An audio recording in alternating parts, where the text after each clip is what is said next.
What's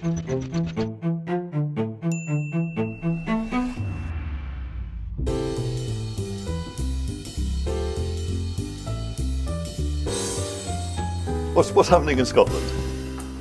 Well, first of all, what's happening globally? This is a picture in the United States. So there are two curves there. You can see the violent crime curve is in light green and the property crime curve is in dark green. And you can see that since the 1990s, both have experienced a drop in police-recorded crime. This talk is really focusing on police-recorded crime. There was another way of measuring crime dropped through victimization survey, but this talk is focusing on police-recorded crime. So both property and violent crime has been decreasing in the US, and this is common with most other Western countries. So we can then move on to Scotland. And Scotland, again, we kind of see those two peaks which have occurred, quite surprisingly, in the property crime for the US. There's a similar picture for Scotland, but the decline is really from a lot later. So from about 2002, 2003, in the early years of the 21st century. Now, crime in Scotland, in the way it's recorded, is divided into crimes and into offences, which are less serious legal infractions. So what happens if we start to disaggregate crime in Scotland? Well, these are, first of all, are the offence groups. We can think really of dividing crimes into 5 offence groups. So there we have the ones that are not highlighted on that slide. Crimes of violence, first of all. Sexual offences are separated out. Crimes of dishonesty, which include housebreaking, thefts of motor vehicles, thefts from motor vehicles, and fraud. And then fire-raising, vandalism, criminal damage, and then a collection of other crimes, group 5. And then the offences really consist of, first of all, motoring offences, road traffic offences, speeding, seatbelt offences, and then a kind of miscellaneous category that covers antisocial behaviour. So we're going to be looking at 4 or 5 of these, first of all, to start off this day about crime in Scotland. And it turns out there are different trajectories for each crime type. So if we look at violent crime, that really peaked in 1991 with a lower secondary peak later and a dramatic decline after 2001. Again, police-recorded crime. And the decline really is a story, but the peak, when the decline starts, changes. For dishonest crime, we don't see the double peak. We see a single peak, and that's been declining since around 1990. Okay, now moving on to offences, to the less serious offences.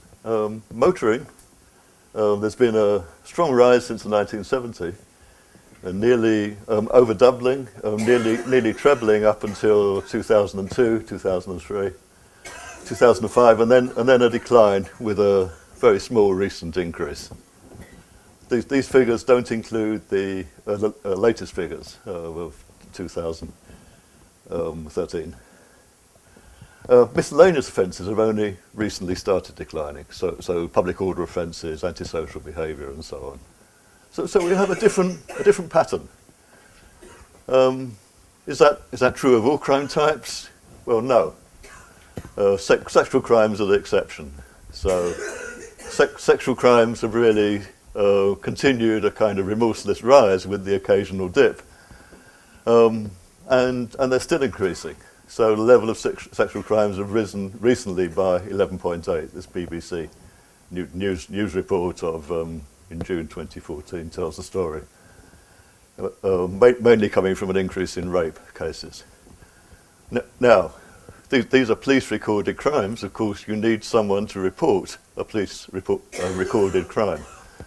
So much of this rise may be not necessarily a rise in actual crime, but a rise in reporting rates. And that's very difficult to determine whether the underlying crime rate is increasing, whether sexual offences are going up or whether the reporting rate is going up. Okay. Well, what causes these different patterns? Can we determine causality? Well, causality is very difficult to determine. We can do something a bit simpler, which is to look at association. But and this has been a task of criminologists for a long time, and more so since the 1990s, when crime started to fall, which really caught out most criminologists, because in the 1980s, people really were expecting crime to continue rising and rising, and with no end in sight. But it's clear that you've got different patterns going on, and therefore to try to look at total crime is pretty much a waste of time. It's not a productive or a useful task to look at total crime.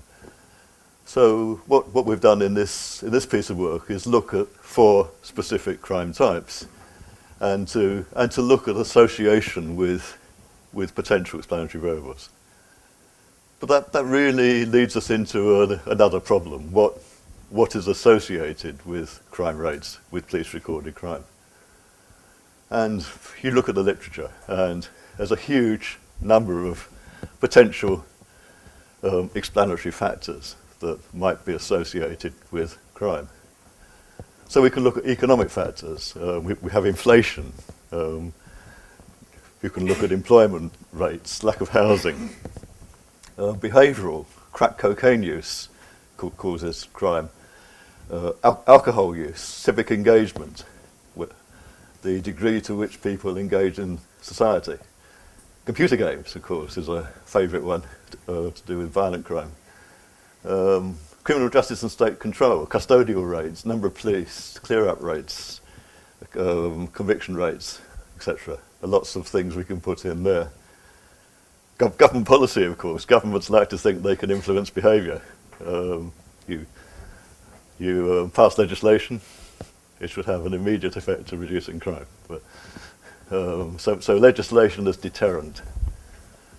And then on the environmental side, lead in petrol, broken windows, neighbourhood quality, all of these things may affect it. That's more in a kind of small area sense, so we'll hear a bit about crime in particular areas of Scotland later. Population structure, proportion of young males. It's always the young males who do the majority of crime. Abortion was a favourite one among economists. So, no, crudely stated, if you abort babies that are not loved and welcome, then those children who are not loved and welcome will not go on to commit crime in later life. So Levitt, I think, was the economist who proposed that. Cohort size, so a large group of people in a particular cohort is more competition for jobs and resources. So there'll be more crime because a lot of people will lose out. Of course, target hardening is something which is very popular in this area, particularly among property crime. Car security has increased. Burglar alarms, gated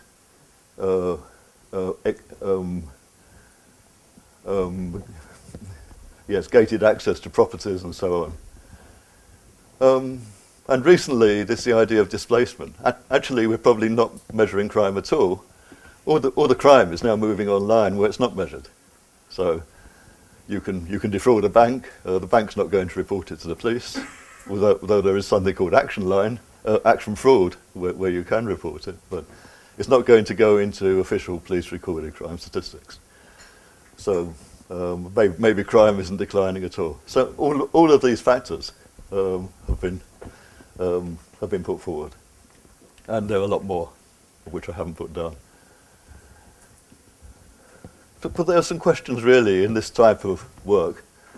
What's going on? Are these factors meant to act on victims or offenders? What's the mechanism behind this?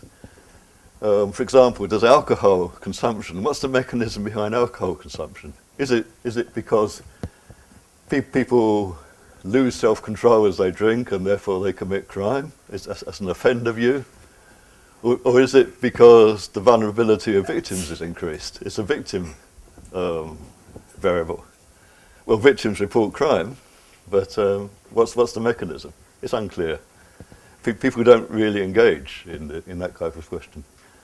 But you do need to avoid the victim blaming debate. For example, in domestic in domestic violence, there may, you want to avoid victim blaming. Say it's all the fault of the victim. The victim has to protect themselves. It's not the fault of the offender.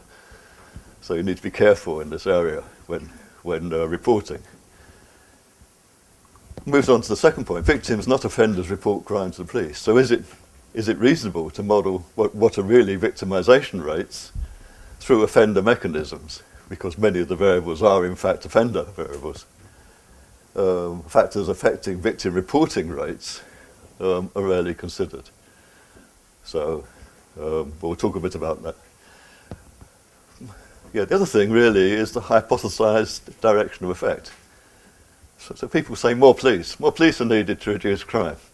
Does more police actually reduce crime or increase crime?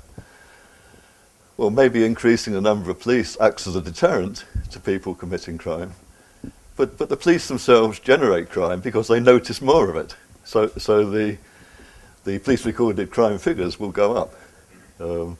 They're noticing more. They're pulling more motorists over for speeding offences. So, public order offences, all those smaller scale offences are likely to increase. Well, there are two stories there. You don't really know which way the effect is going to go. The same with CCTV. CCTV can detect more crime or it can deter crime. So, in terms of police recorded crime. So, moving on to our study, we looked at 4 different types of crime over a 27-year period, 1985 to 2012. And we looked at a selection of these variables. It's difficult to find these covariates over an extended period.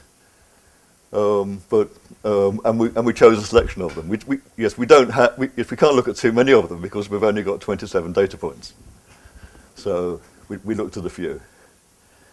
And we selected criminal justice factors, so prison population, certainty of sanction, number of offenders in custody, a few economic factors, drinking behaviour variables, and civic participation. But there are a whole load of other variables that we could have looked at. First of all, if we had the data, it's quite difficult to get the data. And secondly, if we were looking over a longer period. And then, yes, we also looked at the stability of effects over time.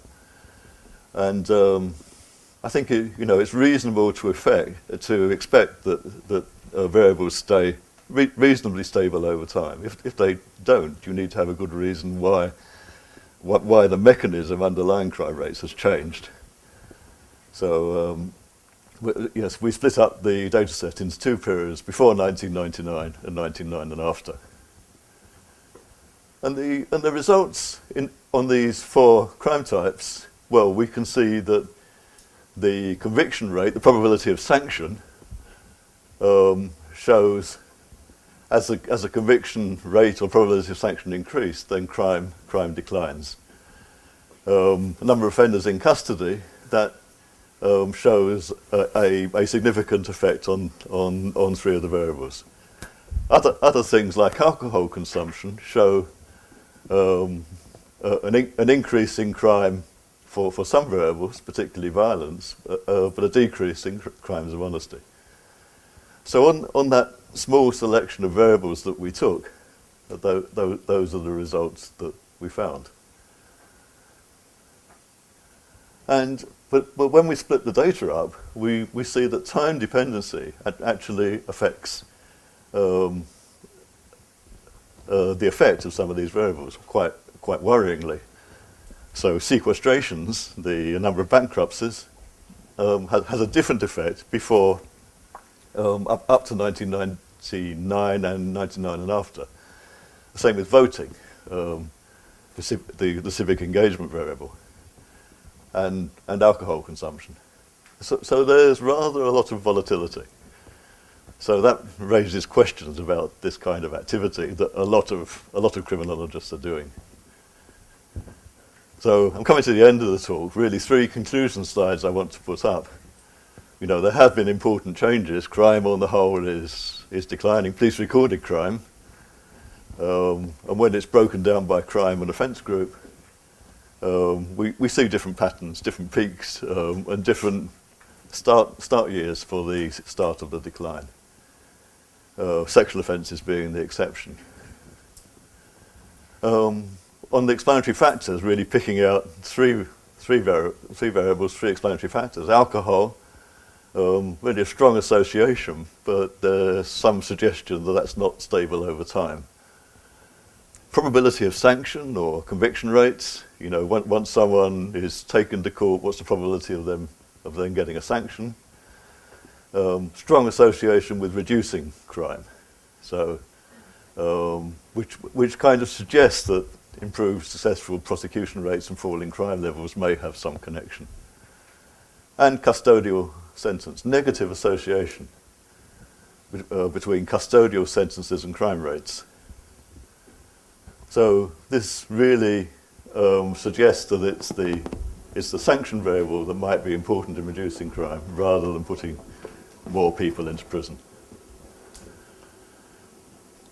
And then the robustness of the analysis is my final point, really. And the fact that these variables are changing effect, changing size over time is worrying. And it needs careful thought. Yes, researchers really need to replicate their results, either in different areas or in different time periods. And there are statistical techniques that we're moving on to explore these ideas.